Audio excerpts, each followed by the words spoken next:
inflation. People are having a harder and harder time paying their bills, putting food on the table. I thought we were heroes, like what happened? Support for public sector workers. That's the message being shared by thousands of demonstrators on Saturday as they participate in a rally organized by public sector unions. We just want the government to be fair.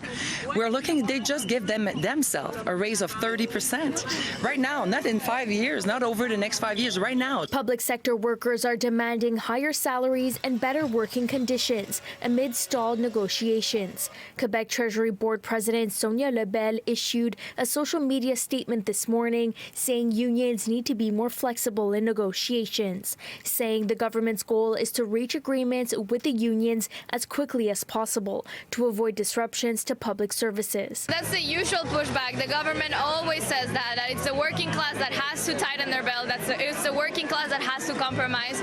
But we're done compromising. We compromise each and every time.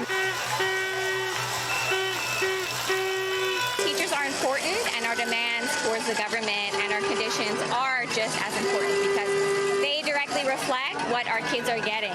And I find that everyone says that education is so important, and throughout COVID, teachers are the most important to us. However, that's not reflected. The coalition of unions brings together the CSQ, the FTQ, the APTS, and the CSN, which represents a combined 420,000 public service workers across Quebec. Is it because we represent here today over 78% of women during this fight?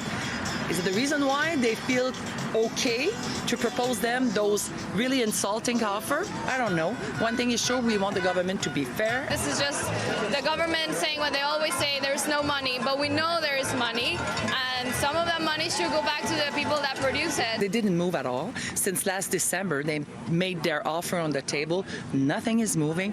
And I know now that people are saying, well, there's no flexibility from the union, which is not true at all. We didn't even start to talk about our demands at the tables. I'm not joking. That's the reality. And our people are telling us enough is enough. We're exhausted.